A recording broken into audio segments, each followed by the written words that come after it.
وأشهد أن محمدًا عبده ورسوله أما بعد فإن خير الحديث كتاب الله وخير الهدي هدي محمد صلى الله عليه وسلم وشر الأمور محدثاتها وكل محدثة بدعة وكل بدعة ضلالة وكل ضلالة في النار.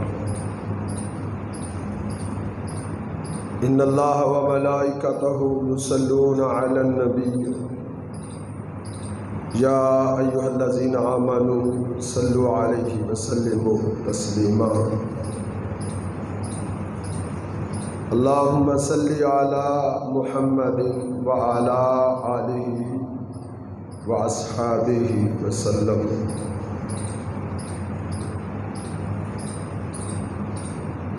أعوذ بالله السميع العليم من الشيطان الرجيم. بسم الله الرحمن الرحيم.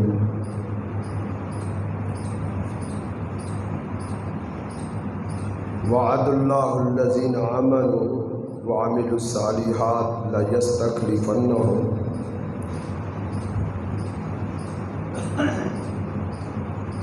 قال النبي صلی اللہ علیہ وسلم لو کان بعدی نبیا لکان عمر او کما قال النبی صلی اللہ علیہ وسلم.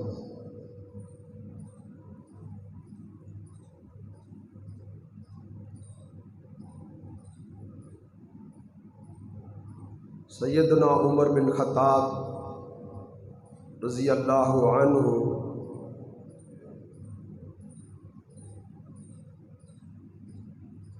اللہ رب العزت کی طرف سے اہل اسلام اور اہل ایمان اور امت کے لیے ایک بہت بڑا انعام تھے، اللہ کی طرف سے ایک بہت بڑا عظیم تحفہ تھے. جناب عمر بن خطاب رضی اللہ تعالی عنہ کہ اسلام میں آنے سے، اسلام کو قبول کرنے سے، اسلام میں داخل ہونے سے اہل ایمان کو اللہ نے عزتوں سے اور فتح سے نوازا تھا. سیدنا عبداللہ بن مسعود رضی اللہ تعالیٰ عنہ کہا کرتے تھے کہ ہماری فتح اور کامیابی اور ہمارے غلبے کا آغاز اس دن سے ہوا تھا جس دن سے عمر بن خطاب نے اسلام کو قبول کیا تھا. عمر بن خطاب کا اسلام قبول کرنا مسلمانوں کے لیے ایک بہت بڑی فتح تھی، اللہ کی طرف سے ایک نصرت تھی، ایک واضح نصرت اور مدد کی علامت تھی. اسلام میں داخل ہوئے تو اس سے پہلے اسلام دار ارقم کے گھر میں محصور تھا.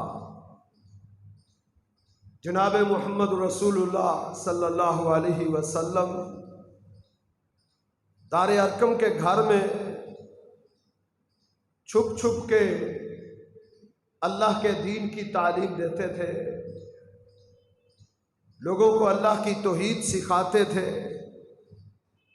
انتہائی مخفی انداز سے. عمر بن خطاب رضی اللہ تعالیٰ عنہ نے جب اسلام کو قبول کیا تو جناب عمر نے کہا کہ اللہ کے حبیب، اب بھی ہم نے چھپ کے ہی دین کا کام کرنا ہے، تو پھر عمر کے اسلام لانے کا فائدہ کیا ہے؟ آج کے بعد ہم چھپ کے نہیں، ہم مجمع عام میں اعلانیہ طور پہ چوکوں میں چوراہوں میں گلی اور کوچوں میں، مجمعوں میں اللہ کے دین کی بات کریں گے، اللہ کے دین کو پھیلائیں گے، یہ عمر بن خطاب رضی اللہ تعالیٰ عنہ کا اسلام میں داخل ہونا تھا۔ اسلام میں داخل ہوئے تو اسلام دار ارقم کے گھر کی چار دیواری سے نکل کر مکے کے چوکوں اور چوراہوں اور منڈیوں اور بازاروں میں اسلام پھیل گیا تھا، اور پھر اسلام کو وسعتیں اور اسلام کو غلبہ ملتا چلا گیا، اسلام پھیلتا چلا گیا۔ اور جب عمر بن خطاب رضی اللہ تعالیٰ عنہ کا دور خلافت آیا تھا تو ان کی خلافت سے پہلے اسلام صرف عرب کی سرزمین میں تھا، تو عمر بن خطاب کے حاکم وقت بننے سے، خلافت کی مسند میں براجمان ہونے سے اسلام عرب کی سرزمین سے نکل کر کائنات کے کناروں تک اسلام پہنچا تھا۔ اور یہ اللہ کے پیغمبر صلی اللہ علیہ وسلم کے ایک خواب کی واضح تعبیر تھی۔ نبی علیہ الصلوۃ والسلام نے خواب دیکھا کہ ایک کھیت ہے جس کو ایک کنویں سے سیراب کیا جا رہا ہے، اور اس کنویں سے سیراب کرنے والا ایک شخص جناب ابو بکر صدیق رضی اللہ تعالیٰ عنہ ہے۔ وہ اس کنویں سے بھر بھر کے ڈول نکالتے ہیں اور کھیت کو سیراب کر رہے ہیں، اور وہ ڈول نکال تو رہے ہیں لیکن ان پانی نکالنے میں اتنی تیزی نہیں ہے، برق رفتاری نہیں ہے، اتنی زوردار قوت نہیں ہے، اور کھیت کو انہوں نے سیراب کیا لیکن وہ مکمل کھیت سیراب نہیں ہوا تھا۔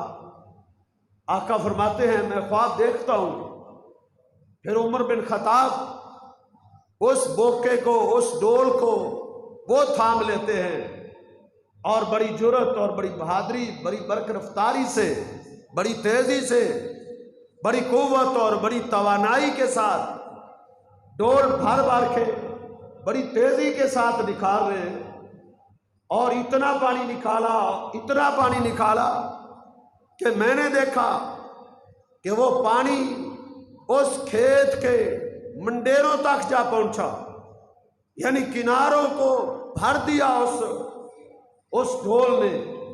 صحابہ کرام نے پوچھا اللہ کے رسول اس خواب کی تعبیر کیا ہے؟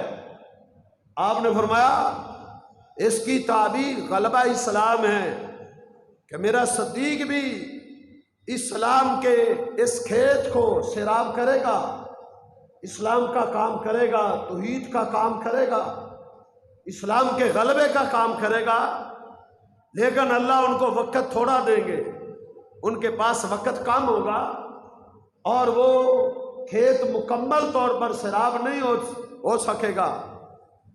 فرمایا پھر عمر آئے گا، اور عمر اس برق رفتاری اور تیزی اور قوت اور توانائی کے ساتھ اسلام کے اس کھیت کو سیراب کرے گا کہ وہ کناروں تک اسلام کو پہنچا دے گا۔ تو جناب ابوبکر صدیق رضی اللہ تعالیٰ عنہ نے 2 سال کے قریب 2 سال اور کچھ مہینے خلافت کی، تو جناب عمر بن خطاب رضی اللہ تعالیٰ عنہ نے 10 سال اور 6 مہینے خلافت کی، تو اسلام کو کائنات کے کناروں تک پہنچا دیا۔ یہ اللہ رب العزت کا انعام تھا، یہ اللہ رب العزت کا فضل تھا اہل ایمان پر، یہ اللہ رب العزت کی مہربانی تھی کہ اللہ نے عمر بن خطاب جیسی ہستی عطا کی۔ اور کیسے عطا ہوئی؟ جتنے صحابہ تھے سب اللہ کے پیغمبر صلی اللہ علیہ وسلم کے مرید بن کے آئے تھے، مرید، سب اللہ کے پیغمبر صلی اللہ علیہ وسلم کے چاہنے والے تھے، مرید بن کے آئے۔ صرف ایک ہستی ہے، وہ اللہ کے پیغمبر کی مراد بن کے آئے تھے، مراد، یعنی ان کو اللہ کے پیغمبر صلی اللہ علیہ وسلم نے رات کی تنہائیوں میں سجدوں میں گر گر کے اللہ سے مانگ کر لیا تھا وہ عمر بن خطاب رضی اللہ تعالی عنہ تھے۔ نبی علیہ الصلوۃ والسلام نے رات کی تنہائیوں میں دعا کی، اللہ دو شخص ہیں، بڑے مضبوط ہیں، طاقتور ہیں، چودھری ہیں، صاحب ثروت ہیں، صاحب طاقت ہیں، بڑے روب اور دبدبے والے ہیں، اور ان کی چدراہٹ، ان کا سکہ چلتا ہے۔ یا اللہ ان دو شخصوں میں سے اسلام کو وہ شخص عطا کر دے جو تجھے پسند ہے، جس سے تو محبت کرتا ہے۔ اللہم انصر الاسلام، اللہم اعز الاسلام، اللہ اسلام کی مدد فرما دے۔ بحب الرجلین، دو آدمیوں میں سے وہ شخص عطا کر کے جو تجھے زیادہ پسند ہے، جو تجھے زیادہ پیارا ہے، دو بندوں میں سے وہ عطا کر دے۔ دو بندے کون سے تھے؟ ایک عمر بن خطاب تھے اور ایک ابو جہل تھا۔ نبی علیہ الصلوۃ والسلام نے ان دونوں میں سے ایک مانگا تھا، اللہ سے مانگ کر لیا تھا، سجدوں میں گڑ گڑا کے مانگا تھا، رات کی تنہائیوں میں رو رو کے مانگا تھا۔ اللہ کے پیغمبر صلی اللہ علیہ وسلم نے اللہ سے سوال کیا، یا اللہ ان دونوں میں سے ایک عطا کر، وہ عطا کر جو تجھے زیادہ پسند ہے، زیادہ پیارا ہے۔ تو پھر اللہ نے کس کو عطا کیا؟ وہ عمر بن خطاب رضی اللہ تعالی عنہ تھے۔ تلوار لے کر نکلے، لوگوں نے پوچھا کہاں جا رہے ہو؟ کہا محمد علیہ الصلوۃ والسلام کی گردن اتارنے جا رہا ہوں۔ ایک مومن سے ٹاکرا ہوا، کہا عمر کیسے آج بڑی تلوار لہرائے پھرتے ہو؟ کہا آج میں روز روز کا جھگڑا ختم کرنے نکلا ہوں، کہ میں اس شخص کا خاتمہ کرنے چلا ہوں جس کی وجہ سے لوگوں میں افتراق پیدا ہو گیا ہے۔ اس مسلمان نے کہا اس کی غلطی کیا ہے؟ کہا وہ اسلام کا نام لیتا ہے، وہ توحید کا نام لیتا ہے، غیر اللہ کا انکار کرتا ہے۔ اس نے کہا یہ کام تو تیری بہن بھی کرتی ہے، تیرا بہنوئی سعید بھی کرتا ہے، وہ بھی مسلمان ہو چکے ہیں۔ کہا اچھا، تلوار لے کر پہلے اپنی بہن کے گھر گئے کہ پہلے ان کا کام تو تمام کرے۔ تو دروازے میں پہنچے، اندر سے قرآن پڑھنے کی آواز سنی، کان لگایا کہ اندر سے قرآن پڑھا جا رہا ہے، کوئی قاری قرآن وہ قرآن کی تعلیم دے رہا ہے۔ سنتے رہے، پھر دروازہ کھٹکھٹایا، آواز دی، بہن سہم گئی، قاری قرآن کو گھر کے کسی کونے میں چھپا دیا، دروازہ کھولا، گھر میں داخل ہوئے۔ اتنے روب اور اتنے دبدبے والے تھے، اتنی ہیبت والے تھے، ایک جوان رانا تھے، اتنی ہیبت کہ بچے آواز سن کے گلیوں سے بھاگ کے اپنی ماں کے گودوں میں چھپ جایا کرتے تھے، کہ عمر جب گلیوں میں چوکوں میں چلتا تھا تو اس کا روب اور دبدبا طاری ہو جایا کرتا تھا۔ اتنی ہیبت والا شخص تھا، اتنا بہادر اور اتنا توانا شخص تھا کہ وہ بیٹھا ہوتا تھا تو کھڑے ہوئے لوگوں کے تقریباً برابر دکھائی دیتا تھا، اتنا قدآور شخص تھا۔ تو گھر میں داخل ہوا، کہا کیا پڑھ رہے تھے؟ بہن نے کہا قرآن پڑھ رہے تھے۔ تلوار تانی، اپنے بہنوئی کو قتل کرنے لگے۔ بہن سینہ تان کے سامنے کھڑی ہوگی، کہتی ہے اپنے بہنوئی پر تلوار بعد میں اٹھانا، پہلے میری گردن تن سے جدا کر۔ جرأت اور بہادری کے ساتھ کھڑی ہوگی، کہا مجھے مارو پہلے پھر اسے مارنا۔ تلوار ماری، لیکن وہ ماتھے کو چھوتی ہوئی گزر گئی، بہن زخمی ہو گئی، ماتھے سے خون نکل رہا ہے۔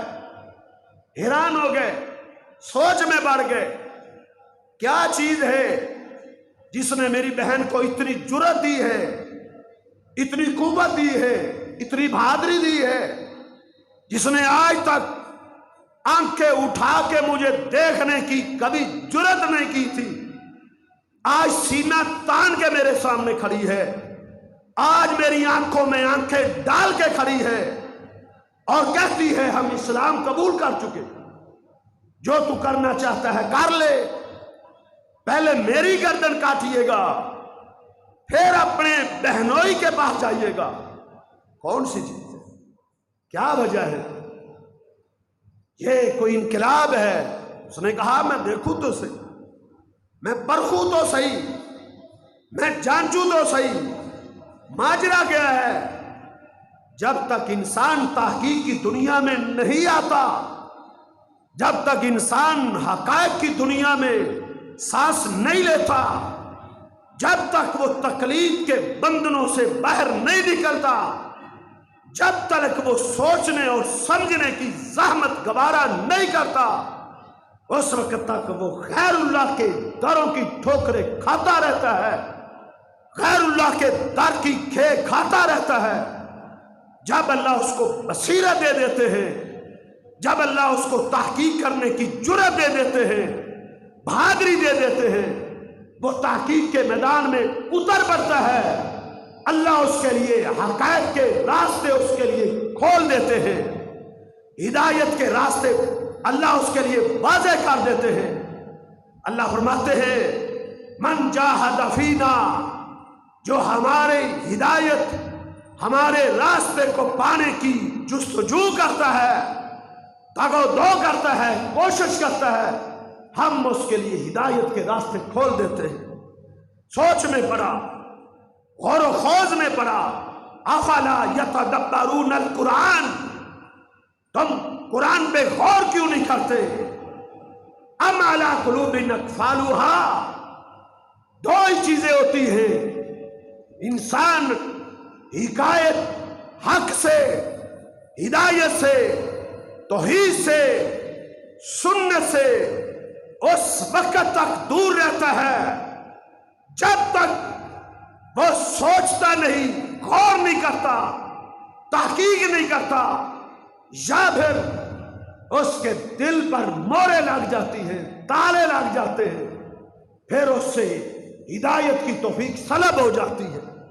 عمر بن خطاب رضی اللہ تعالیٰ عنہ بہن کو سینہ تانے ہوئے دیکھ کے سوچ میں پڑے۔ اللہ رب العزت نے دل کی کایا پلٹ ڈالی۔ کہا کیا پڑھ رہے تھے؟ وہ قرآن مجھے بھی سناؤ نا، وہ کتاب میرے سامنے بھی لاؤ نا۔ بہن اٹھی، اس نے قاری قرآن کو جو کمرے کے ایک کونے میں چھپا رکھا تھا، اس قاری قرآن کو نکال کے لے آئی۔ کہا یہ قاری ہمیں اللہ کی کتاب پڑھا رہا تھا، ہمیں اللہ کی کتاب سنا رہا تھا۔ کہا مجھے بھی سناؤ۔ قاری قرآن نے سورہ طٰہٰ کی آیات کی تلاوت شروع کر دی۔ عمر بن خطاب سنتے گئے، غور کرتے گئے، آنکھوں میں آنسو جاری ہے، اتنا روئے، قرآن سن کے اتنا روئے کہ عمر بن خطاب رضی اللہ تعالیٰ عنہ کی جو داڑھی تھی وہ آنسو سے تار ہو گئی۔ اس وقت کافر بھی داڑھیاں رکھتے تھے، کافروں کی بھی داڑھیاں تھی، ابو جہل کی بھی داڑھی تھی۔ یہ سنت جو داڑھیاں کاٹنے والی ہے، یہ شریف لوگوں کی نہیں تھی۔ اسلام سے پہلے بھی گندے لوگوں کا وتیرہ تھا، جن کا کردار لوس تھا، جن کا کردار گندا تھا۔ وہ قوم لوط تھی، قوم لوط۔ اس قوم سے داڑھیوں کو مونڈنے اور کلین شیو کرنے کا طریقہ رائج ہوا تھا، وہ قوم لوط تھی۔ وہ خباثتیں کرتی تھی، وہ لوگوں کے سامنے عورتیں بن کے آنے کی کوشش کرتے تھے، عورتیں بننے کی کوشش کرتے تھے۔ کیوں؟ داڑھی رکھ کے وہ عورتیں نہیں بن سکتے تھے، انہوں نے داڑھیوں کو مونڈ کے اپنا گندا دھندا چلایا تھا۔ تو یہ اسلام کی تاریخ میں داڑھی کو مونڈنا تو دور کی بات، یہ کسی بھی مہذب معاشرے میں اس کا دستور نہیں تھا۔ عمر بن خطاب رضی اللہ تعالیٰ عنہ کی داڑھی جو ہے وہ آنسو سے تار ہو جاتی، اور عرض کرتے ہیں، کہتے ہیں مجھے بھی اس کے پاس لے چلو۔ جس پر یہ کتاب نازل ہوئی ہے، میں بھی اس کا دیدار کرتا ہوں، میں بھی اس کی ملاقات کرتا ہوں، میں بھی اس کے ہاتھ پہ ہاتھ رکھ کے مسلمان ہوتا ہوں۔ بہن نے کہا ہم تجھے لے چلتے، لیکن ایسے نہیں، ایک چودھری بن کے نہیں جا سکتے، ایک بہادر بن کے نہیں جا سکتے، تمہیں ملزم کی شکل میں لے جایا جائے گا۔ کہا لے چلو، جس طرح بھی لے جانا چاہتے ہو، جلدی کرو، مجھے اس ہستی کے پاس لے چلو۔ بہن نے بھائی کے دونوں ہاتھوں کو اس کے پیچھے کس کے باندھ دیا، مضبوطی کے ساتھ، اسی کے امامے سے، اسی کے رومال سے کس کے باندھا، اور ایک پلو اور ایک کنارہ بہن نے خود تھاما، اور ایک مجرم اور ایک ملزم کی شکل میں عمر بن خطاب کو اللہ کے پیغمبر صلی اللہ علیہ وسلم کی عدالت عالیہ میں پیش کیا جا رہا ہے۔ اللہ کے پیغمبر صلی اللہ علیہ وسلم تک یہ خبر پہنچ چکی تھی کہ آج عمر تلوار لے کر مکے کی گلیوں میں گھومتا پھرتا ہے، وہ آپ کی تلاش میں ہے۔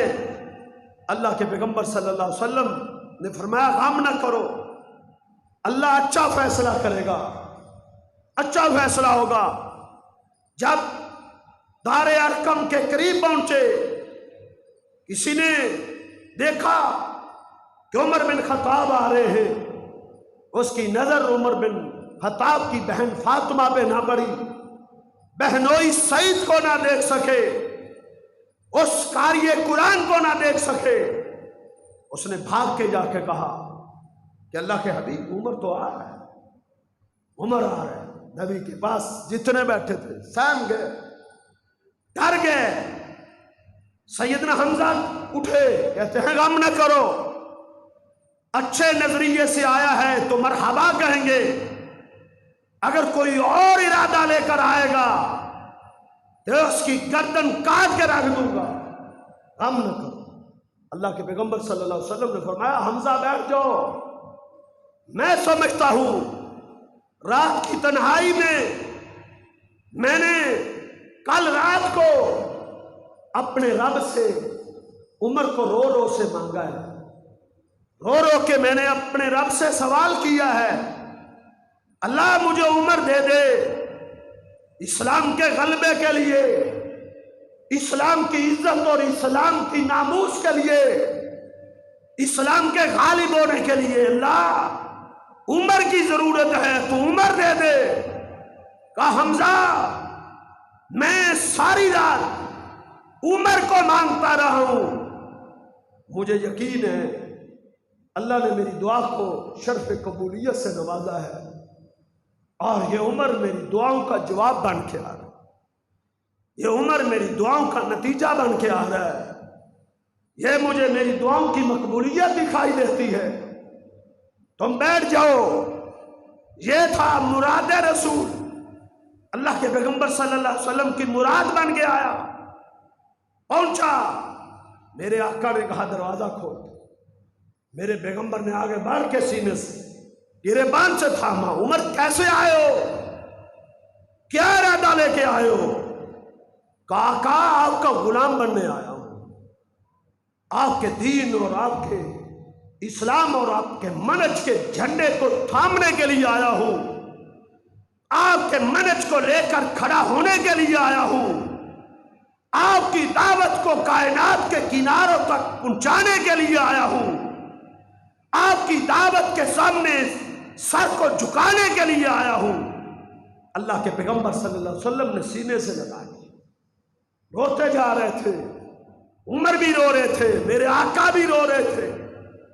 یہ اسلام کے غلبے کا دن تھا، یہ اسلام کے ظہور کا دن تھا۔ اس دن نعرہ تکبیر بلند ہوا تھا، سب سے پہلے نعرہ تکبیر اس دن اس کا آغاز ہوا تھا جب عمر بن خطاب نے اسلام کو قبول کیا تھا۔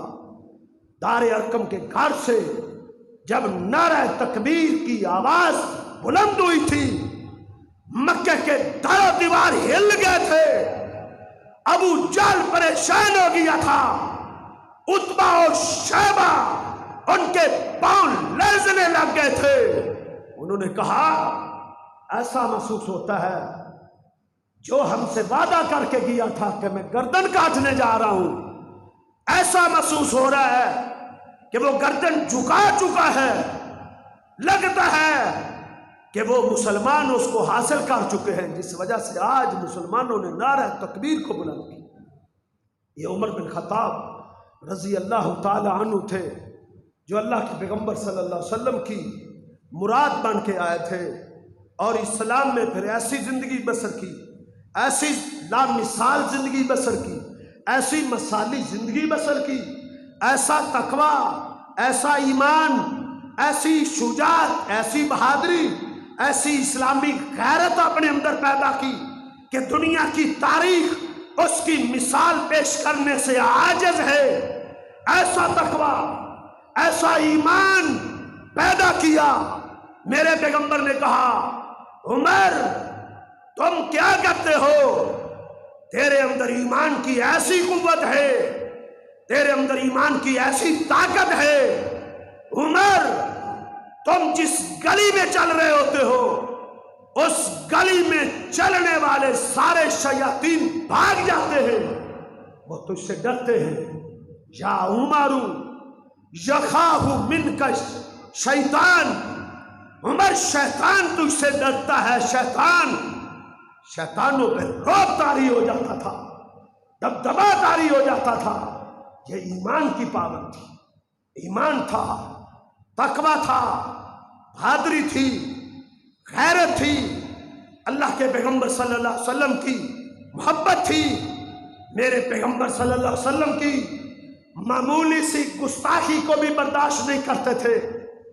ایک شخص اٹھا، میرے پیغمبر نے ایک فیصلہ کیا اور وہ اٹھا، اس نے کہا اے دل یا محمد، اے محمد صلی اللہ علیہ وسلم انصاف کرو، آپ نے انصاف نہیں کیا۔ میرے پیغمبر نے کہا میں یا دل محمد زمین پر انصاف نہیں کرے گا تو قیامت تک پھر انصاف کون کرے گا؟ مجھ سے بڑھ کر انصاف کون کر سکتا ہے؟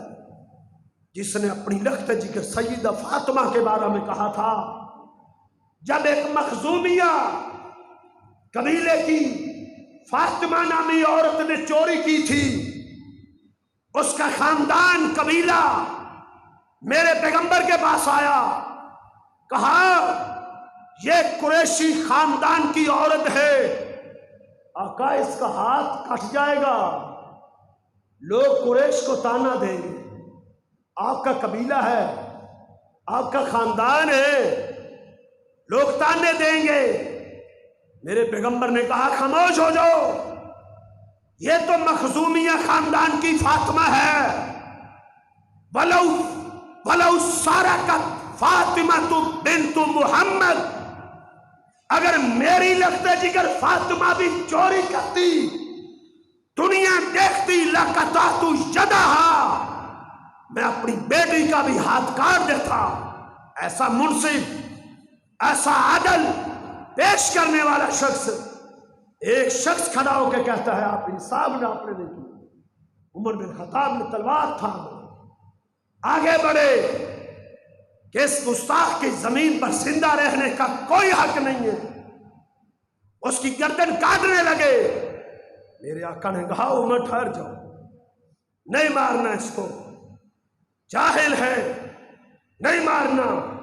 یہ ایمان ہی غیرت تھی، غیرت اپنے لیڈر کے لیے تو انسان کے اندر غیرت آئے، اپنے لیڈر کی توہین سن کے اپنے لیڈر کے خلاف ایک جملہ برداشت نہ کر سکے اور پیغمبر کی توہین ہو جائے، دس سے مس نہ ہوئے، یہ ایمان کی علامت نہیں، یہ نفاق کی علامت ہے۔ ایمان کی علامت یہ ہے وہ ہر ایک کی گستاخی برداشت کر سکتا ہے، آمنہ کے لال کی گستاخی کو برداشت نہیں کر سکتا۔ ایمان اس کو کہتے ہیں۔ عمر بن خطاب غیرت ایمانی سے بھرے ہوئے شخص تھے۔ وقت نہیں ہے ورنہ میں تمہارے سامنے عمر بن خطاب کی غیرت کی داستانوں کو بیان کرتا۔ میں آج تاریخ پڑھ کے حیران تھا، کتنا غیرت والا انسان تھا، کتنا غیرت والا۔ میرے پیغمبر کے پاس ایک نام نہاد مسلمان اور ایک یہودی جھگڑا لے کر آئے۔ میرے پیغمبر نے یہودی کے حق میں فیصلہ کر دیا، کیونکہ انصاف کے تقاضوں کو پورا کرنا ہوتا ہے، بھلے وہ تمہارا دشمن کیوں نہ ہو۔ لا یجرمنکم شنآن قوم الا تعدلوا اعدلوا هو اقرب للتقوی۔ اسلام کیا کہتا ہے؟ عدل کو قائم کرو، انصاف کو۔ وہ مقدمہ بھلے تمہارے باپ اور تمہارے بھائی اور بیٹے کے خلاف ہی کیوں نہ جاتا ہو، انصاف کے دامن کو تھامو۔ میرے آقا انصاف کرتے تھے، یہودی کے حق میں فیصلہ دے دیا۔ وہ منافق تھا مسلمان، اس نے کہا، کہتے ہیں یہودی کو کہا میں نہیں مانتا، عمر بن خطاب کے پاس چلتے ہیں، ان سے فیصلہ کرواتے ہیں۔ اس نے سمجھا عمر بڑا غیرت مند ہے کہ وہ یہودی کے مقابلے میں میرے حق میں فیصلہ کرے۔ اس کا نام غیرت نہیں ہے کہ تم انصاف کے ترازو کو چھوڑ دو، انصاف کے دامن کو چھوڑ دو۔ یہ کیسی غیرت؟ غیرت اسلام کی حدود کے اندر ہونی چاہیے۔ اس نے کہا ٹھیک ہے، عمر بن خطاب کے پاس چلو۔ دروازہ کھٹکھٹایا، عمر بن خطاب نکلے۔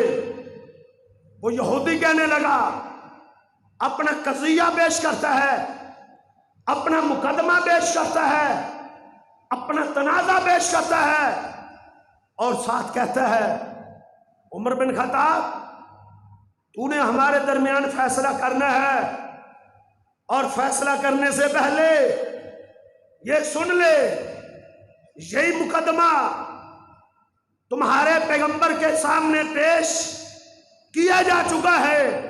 کہا اچھا، میرے آقا نے کیا فیصلہ کیا ہے؟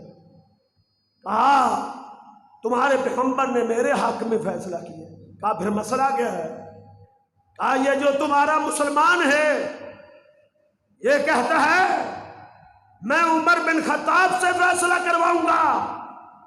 کہتے اچھا یہ راضی ہے، تو بھی راضی ہے؟ کہا ہاں۔ کہتے ٹھہرو۔ گھر میں گئے، تلوار لے کر آئے اور اس مسلمان کی گردن کو تلوار سے کاٹ کے رکھ دیتے ہیں، اور پھر تریحی الفاظ کہتے ہیں ھذا قضائی، میرا یہ فیصلہ ہے اس کے لیے لمن لم یرضی قضاء رسول اللہ، جس کو میرے پیغمبر کا فیصلہ پسند نہیں ہے، عمر اس کے بارے میں یہ فیصلہ کرتا ہے، وہ زمین پر زندہ رہنے کا حق نہیں رکھتا۔ لوگو تمہاری غیرت کہاں چلی گئی جب ہم تمہارے سامنے پیغمبر کی حدیث پیش کرتے ہیں، پیغمبر کا فرمان پیش کرتے ہیں، تم کہتے ہو ہم تو اپنے مولوی کی بات مانیں گے، ہم تو اپنے مفتی کی بات مانیں گے، میرا مذہب کیا کہتا ہے، میری فقہ کیا کہتی ہے۔ پچھلے دنوں ایک قصہ میرے سامنے آیا، ایک شخص نے اپنی بیوی کو کٹھی 10 طلاقیں دے دی، 10 ایک ہی دفعہ۔ اس کا کیس میرے پاس آیا، میں نے کہا میرے پیغمبر کا فیصلہ یہ ہے، میں نے حدیث کھولی، اس کے سامنے حدیث رکھی کہ میرے پیغمبر کے زمانے میں جو اپنی بیوی کو کٹھی 3 طلاقیں دیتا تھا، میرے پیغمبر اس کو ایک طلاق کہتے تھے، کیونکہ وقت ایک طلاق کا ہے۔ وقت طلاقوں کے علیحدہ علیحدہ وقت ہیں، جس طرح نمازوں کے وقت ہیں۔ فجر کے وقت فجر کی نماز، ظہر کے وقت ظہر کی نماز پڑھی جائے گی، عصر کے وقت عصر کی نماز پڑھی جائے گی۔ ایسا نہیں ہو سکتا علم کی دنیا میں کہ کوئی آدمی فجر کے وقت ہی فجر کے ساتھ زور بھی پڑھ لے، کہے میری زور بھی ہوگی، ساتھ ہی عصر بھی پڑھ لے، کہے میری عصر بھی ہوگی، نہیں ہوگی۔ فجر ہوگی فجر، زور اور عصر نہیں ہوگی۔ کیوں؟ زور اور عصر کا وقت نہیں تھا، کٹھی 3 طلاقوں کا وقت نہیں ہے، ایک طلاق کا وقت ہوتا ہے، مہینے بعد دوسری طلاق کا وقت آتا ہے، پھر مہینے بعد تیسری طلاق کا وقت آتا ہے۔ یہ اسلام نے ٹائم ٹیبل دیا ہے، ٹائم ٹیبل۔ اور لم یبجکم، حقائق کی دنیا میں آؤ، یہ اسلام ہے۔ میں نے قرآن کھولا، قرآن کی آیات لکھ کر دی، پیغمبر کا فرمان لے کر دیا۔ اس نے کیا جواب دیا؟ اس نے کہا میں تو بریلوی ہوں، میں تو اپنے مولوی کا مسئلہ مانوں گا، ہمارے مسلک میں 3 طلاقیں ہو جاتی ہیں۔ میں نے کہا یہ قرآن کسی ایک مسلک کا نہیں، یہ قرآن تو سب کا ہے، حدیث تو سب کی ہے۔ انکار کر دیا۔ لوگوں، 20 نہیں، سینکڑوں حدیثیں ہیں میرے نبی کی۔ میرا پیغمبر نماز شروع کرتے وقت بھی رفع الیدین کرتا تھا، میرا پیغمبر رکوع جاتے رفع الیدین کرتا تھا، میرا پیغمبر رکوع سے اٹھتے ہوئے رفع الیدین کرتا تھا۔ 20 نہیں، سینکڑوں حدیثیں ہیں۔ کوئی آئے جرأت کرے ہمارے سامنے کھڑا ہو، ہم پیش کرنے کے لیے تیار ہیں۔ کوئی لائے، کوئی مائی کا لال ایک حدیث لائے، ایک، ہم سینکڑوں نہیں مانگتے، 20 نہیں مانگتے، 10 نہیں، ایک حدیث کا مطالبہ کرتے ہیں، ایک۔ میرے نبی نے زندگی کی کوئی ایک نماز بغیر رفع الیدین کے پڑھی ہو، رکوع کیا ہو، رکوع سے اٹھے ہو، رفع الیدین نہ کیا ہو، ایک حدیث لے آؤ، ایک۔ مسئلہ بھی مان لیں گے، رفع الیدین بھی چھوڑیں گے، منہ مانگا انعام بھی دیں گے، ایک بھی نہیں لا سکتے۔ تو پھر پیغمبر کی سینکڑوں حدیثوں کو رد کر دو کہ چونکہ میں حنفی ہوں، میں بریلوی ہوں، میں دیوبندی ہوں، تو یہ غیرت کون سی ہے؟ پیغمبر کی حدیث کے مقابلے میں کسی کی بات نہیں مانی جا سکتی۔ امامت اماموں کی بے شک بجا ہے، لیکن اطاعت کے لائق صرف مصطفیٰ ہے، صرف مصطفیٰ ہے۔ یہ غیرت تھی، غیرت جو عمر بن خطاب کے اندر تھی، اس کی گردن کاٹ دی۔ کہا تجھے پیغمبر کا فیصلہ پسند نہیں تو عمر یہ فیصلہ کرتا ہے۔ یہ عمر کی غیرت تھی۔ وقت نہیں ہے میرے پاس۔ عمر بن خطاب رضی اللہ تعالیٰ عنہ حاکم وقت بنے، حاکم وقت، اور ایسی برگرفتاری سے فتوحات کا آغاز کیا، دنیا فتح ہوتی چلی گئی۔ اللہ عمر بن خطاب کے قدموں میں دنیا کو ڈھیر کرتا چلا گیا۔ روم فتح ہوا، ایران فتح ہوا، آذربائیجان تک مسلمانوں نے علاقے فتح کیے۔ یہ میرے عمر بن خطاب کا دور تھا۔ 22 لاکھ مربع میل پر عمر بن خطاب رضی اللہ تعالیٰ عنہ نے اسلام کے جھنڈے کو گاڑ دیا، دنیا کی تاریخ حیران ہو گئی تھی۔ لوگوں، دنیا کے مورخ حیران ہو گئے تھے، کون سی چیز ہے کہ یہ ملکوں کے ملک فتح کرتا چلا جا رہا ہے؟ مسلمانوں کا خلیفہ کیسا ہے، کیسا ہوگا، جس کا اتنا رعب ہے، اتنا دبدبہ ہے؟ کیسر و کسریٰ اپنے محلات میں بیٹھے، جب ان کے سامنے عمر کا نام لیا جاتا تھا ان کے کندھے کب کپانے لگتے تھے، ان کی ٹانگیں کانپنے لگتی تھی، اور وہ کہا کرتے تھے ہمارے سامنے عمر کا نام نہ لیا کرو، دل کب کپانے لگتا ہے، ہیبت طاری ہو جاتی ہے۔ انہوں نے، غزالی نے لکھا ہے، غزالی نے، کہ ایک شخص کو بھیجا گیا، جاؤ سروے کرو، مسلمانوں کے حکمران کو دیکھو، اس کا رہن سہن کیسا ہے، اس کی معیشت کیسی ہے، اس کا گزران کیسا ہے، اس کا لباس کیسا ہے، اس کا بود و باش کیسا ہے، اس کی تہذیب کیسی ہے، اس کا تمدن کیسا ہے، اس کی ثقافت کیسی ہے، دیکھ کے وہ آیا، قاصد آیا، مدینے کی گلیوں میں عمر کو ڈھونڈتا پھرتا ہے۔ کسی نے کہا عمر ادھر باہر کو نکلے ہیں، گیا، دیکھا عمر بن خطاب، آدھی دنیا کا حکمران، جس کا نام سن کر کیسر و کسریٰ لرزا کرتے تھے، وہ ایک کھیت کے اندر ایک درخت کے نیچے اپنے سر کے نیچے ایک اینٹ رکھ کے، ایک پتھر رکھ کے سویا ہوا ہے۔ قاصد حیران ہو گیا، سر سے لے کر پاؤں تک دیکھتا ہے، یہ مسلمانوں کا حکمران ہے، 22 بند لگے ہوئے، کرتا پہنا ہوا ہے، یہ مسلمانوں کا حکمران ہے، جس کا نام سن کر کیسر و کسریٰ لرز جایا کرتے ہیں۔ لوگوں، یہ لوگ تھے، یہ حاکم وقت تھے، یہ حکمران تھے، یہ ہمارے لیے اسوہ ہونے چاہیے، یہ ہمارے لیے نمونہ ہونے چاہیے۔ ہمیں مغربی مسالوں کی کوئی ضرورت نہیں ہے۔ آج کوئی اسلام کا نام لینے والا مغرب کی باتیں مت کرے۔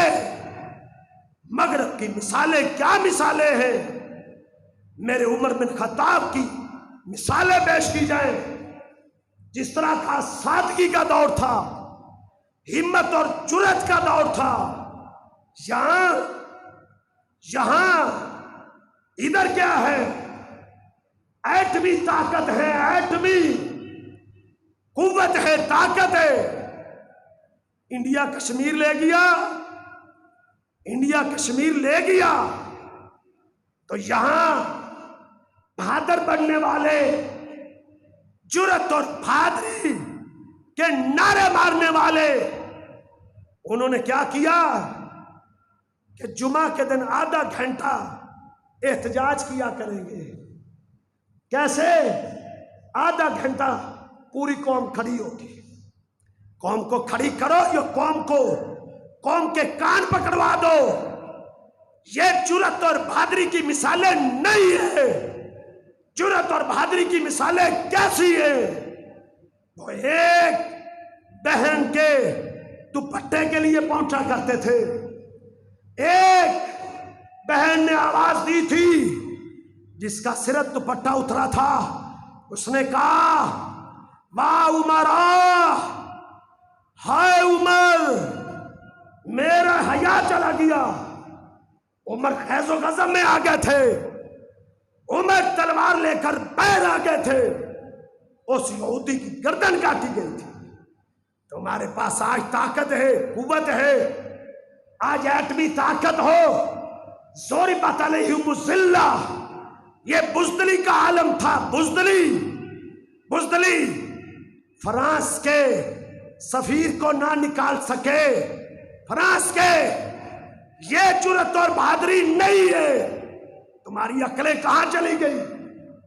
آؤ فرانس کی اور مغربی مثالیں دینے کی کوئی ضرورت نہیں، مدینے کی مثالیں دو۔ حکمرانوں کو مدینے کے حکمران کی مثال لینا ہوگی، مدینے کے حکمران کی۔ کیسا عدل مہیا کیا تھا، کس قسم کا انصاف مہیا کیا تھا، کس قسم کی خدمت کی تھی۔ صرف انہوں نے خادم دنیا نام نہیں رکھا تھا۔ آج کچھ لوگ جو ہے کچے مارتے ہیں، بغلے مارتے ہیں۔ ہمارا حکمران تو کہتا ہے میں خادم پنجاب تھا، اب میں خادم پاکستان ہوں۔ تم کس چیز کے خادم ہو؟ آؤ میں تمہیں خادم دکھاؤں۔ آؤ۔ عمر بن خطاب پسینے سے شرابور تھے، کرتا پسینے سے بھرا ہوا تھا، بھاگ رہے تھے مدینے کی گلیوں میں۔ صحابی نے پوچھا امیر المومنین کہاں، کیا ہوا؟ کہتے ہیں بیت المال کا ایک اونٹ گم ہو گیا ہے، میں اس اونٹ کو تلاش کرنے نکلا ہوں، آؤ تم بھی ہمارے ساتھ چلو۔ اس نے کہا امیر المومنین کسی غلام کو کہہ دینا تھا، وہ تلاش کر کے لے آتا۔ عمر بن خطاب نے تاریخی الفاظ کہے تھے، اس نے کہا من و عابد منی، مجھ سے بڑا غلام اور کون ہو سکتا ہے؟ میں بھی غلام ہوں، میں کوئی حاکم وقت نہیں ہوں، میں غلام ہوں۔ یہ خدمت ہے۔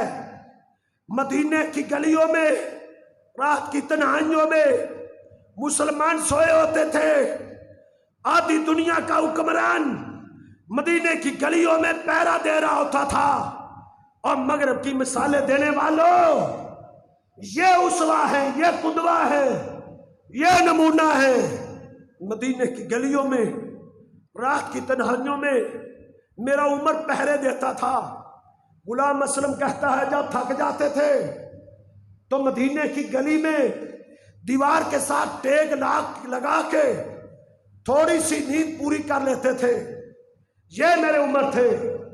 ایک دن مدینے سے باہر نکلے، خیمے دکھائی دیے، بیٹھ گئے۔ خیمے میں رونے کی آواز آ رہی تھی، سلام بلایا، ایک آدمی باہر نکلا، کہا کیا ماجرا ہے، کہاں سے آئے ہو، کیا قصہ ہے، کہاں جانا ہے؟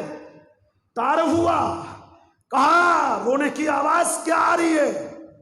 اس نے کہا میری بیوی ہے، ہم امیر المومنین عمر بن خطاب سے ملنے کے لیے آئے، مدینے میں آنا تھا، رات ہو گئی، اور میری بیوی کہ ہاں بچہ پیدا ہونے کی امید تھی، اور وہ درد ذیل شروع ہو گئی، اور میری بیوی اس درد میں مبتلا ہے، یہاں مجھے خیمہ گاڑنا پڑا۔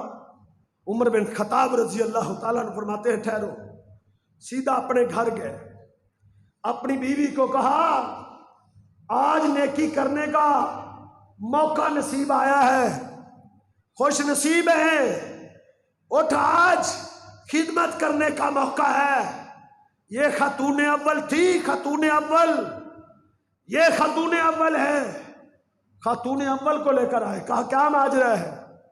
کہا ایک عرابی ہے، دیہاتی ہے، راگیر ہے، مسافر ہے، اجنبی ہے، اس کی بیوی پر ولادت کا وقت ہے، بچہ پیدا ہونے کا وقت ہے، چلو اس کی خدمت کے لیے۔ اس نے کچھ گھی لیا، اس نے کچھ دلیا لیا، اس نے کچھ وہ چیزیں لی، پنیر لیا، نکلے۔ امیر المومنین باہر بیٹھ گئے۔ سیدہ ام کلثوم، سیدہ کلثوم یہ عام خاتون نہیں تھی، یہ خاتون اول عام خاتون نہیں تھی، یہ صرف امیر المومنین کی بیوی نہیں تھی، یہ حسنین کریمین کی بہن تھی، یہ فاطمہ الزہرا کی لخت جگر تھی، یہ علی المرتضیٰ کی بیٹی تھی۔ یہ داعیہ کا کام سر انجام دینے کے لیے خیمے میں چلی گئی۔ عمر بن خطاب عرابی کے پاس بیٹھ گئے۔ کچھ دیر کے بعد اندر سے آواز آئی، یا امیر المومنین ابشر صاحبہ کا بالغلام، اے امیر المومنین اس ساتھی کو، اس اجنبی اور مسافر کو بیٹے کے پیدا ہونے کی خوشخبری دے دو، اس کے گھر بیٹا پیدا ہو چکا ہے۔ جب اس اجنبی اور اس عرابی دیہاتی نے سنا کہ یہ امیر المومنین ہے جو ریت پہ، ننگی ریت پہ چوکڑی ڈال کے میرے ساتھ برابر بیٹھا ہے، یہ امیر المومنین ہے، وہ کپانے لگ گیا۔ اس پر ہیبت آ رہی ہوگی کہ اتنی بڑی خدمت میں نے کس سے لے لی۔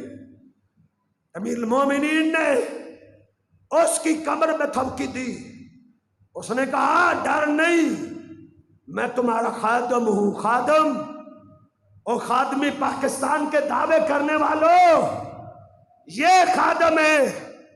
تمہارے تو پروٹوکول، تمہاری عیاشیاں، تمہاری بدماشیاں، تم اپنی عیاشیوں کے لیے آتے ہو، تم صرف خدمت کے دعوے کرتے ہو۔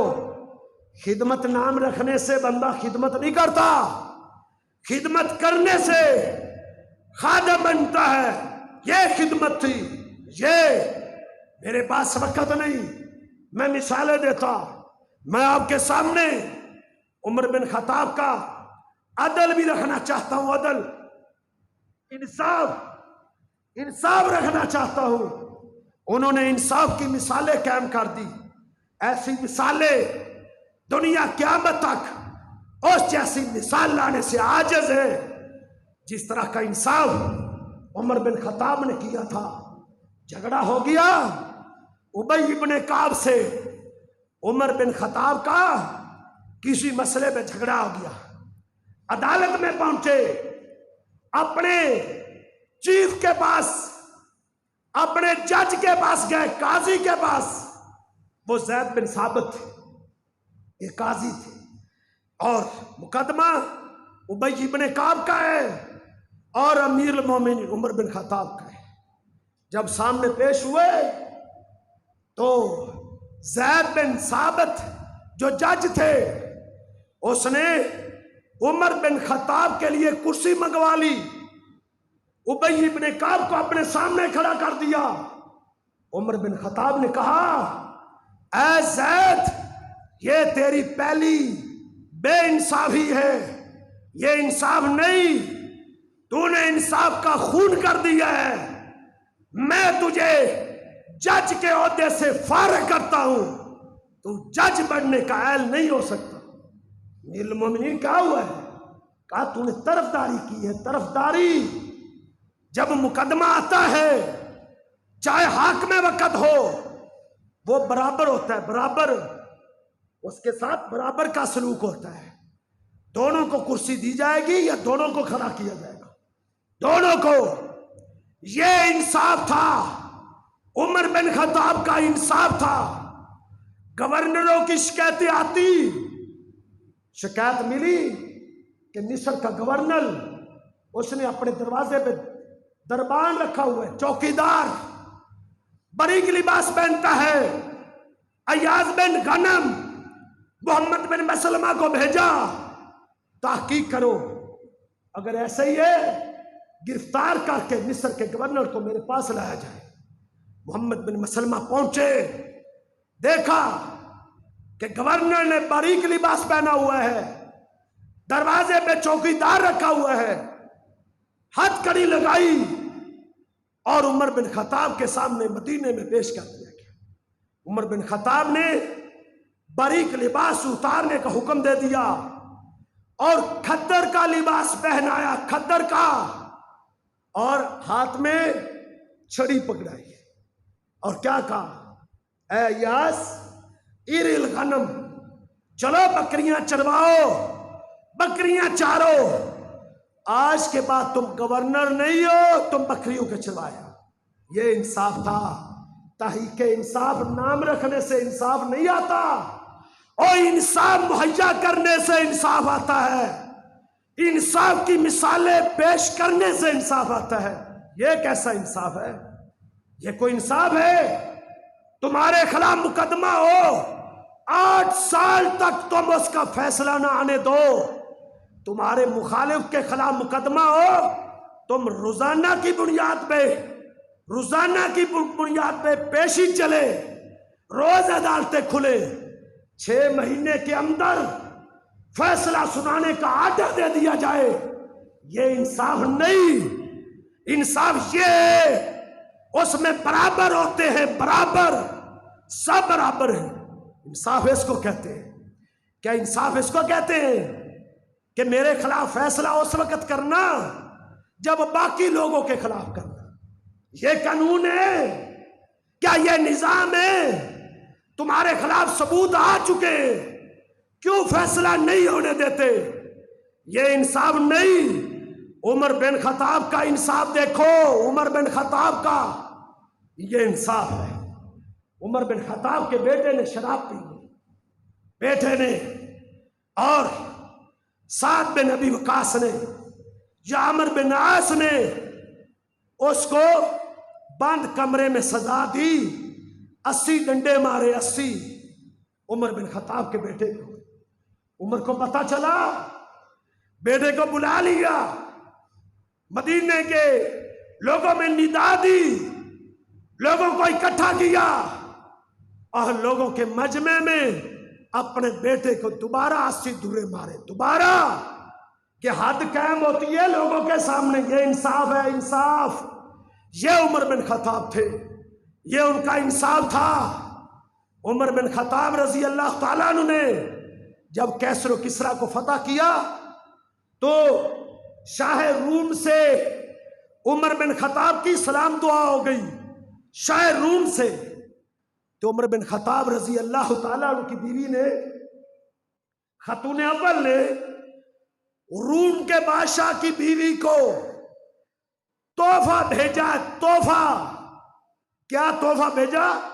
خوشبو تحفہ بھیجی عمر بن خطاب رضی اللہ تعالیٰ عنہ کی بیوی سیدہ کلثوم نے، اور اس نے، روم کے بادشاہ کی بیوی نے، اس کے جواب میں جواہرات، ہیرے جواہر تحفہ بھیجا۔ کس کو؟ سیدہ کلثوم کو، عمر بن خطاب کی بیوی کو۔ لیکن عمر بن خطاب نے کیا کہا؟ اس نے کہا، اے کلثوم، ان ہیرے جواہر پہ تیرا کوئی حق نہیں ہے۔ امیر المومنین، کیوں؟ میرا کیوں حق نہیں ہے؟ اس نے مجھے تحفہ دیا ہے، آپ کو تحفہ نہیں دیا۔ حاکم وقت کو جو تحفہ ملتا ہے وہ بیت المال میں جمع ہوتا ہے، یہ تحفہ مجھے ملا ہے، تجھے ملتا تو جمع کرنا، یہ مجھے ملا ہے۔ امیر المومنین نے کہا، نہیں، تو نہیں لے سکتی۔ کہا کیوں؟